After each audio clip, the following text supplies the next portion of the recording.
Happy Friday, everyone. Pam Wandry here with Columbine Mortgage, and this is your Weekend Watch. This week, the big news, of course, was the Iran peace agreement that is supposed to be signed today in Switzerland.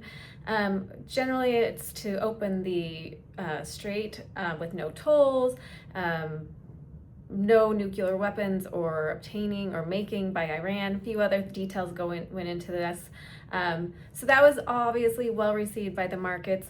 However, we also had the Fed meet this week, and it was the first time that the new Fed chair, Warsh, was the one speaking after the meeting. And so his commentary afterwards, particularly combined with the dot plot, which is where each of the voting members kind of put where they think rates are going to be over the next near future, and with those showing a potential rate hike for sometime this year, markets reacted unfavorably to that. But overall, with both of those movements, we basically ended up where we are. Our benchmark rate remained flat at 6.5%. So lots of news, but an ups and downs in the rates, but essentially flat. So that was good for buyers. Here in the Denver metro area, we had another solid week of listings come on, of another 2%, a little over 1,400 homes, bringing the active inventory to 12,388.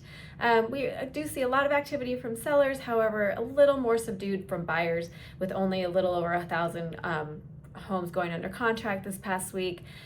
So that's what's causing inventory to continue to rise, as well as median days on market did bump up to 18 with just a little bit slower activity on the buy side. Here at Columbine, we too had a light week of offers, but 100% of them were accepted for generally a list price. So we're seeing, once again, those priced homes are hitting a little more competition, and then some of the other homes that have been sitting a little bit longer have more opportunity for negotiation.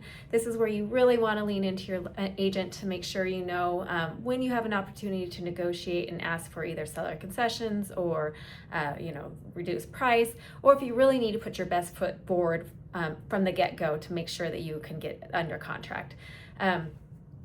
One thing, if you're considering selling your home before purchasing your new one, you may consider what's called a recast after you're done selling your current home.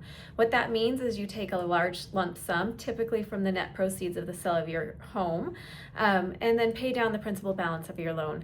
And then the lender will take that new lower principal balance and recast the monthly payment over the same term of the loan. So you keep your same same interest rate and same term, but it lowers that monthly payment. It's a good option for those who want to lower that monthly payment but don't want to go through the refinance process and things like that. And so it's a great option for you if you are selling and then buying and then selling your current home.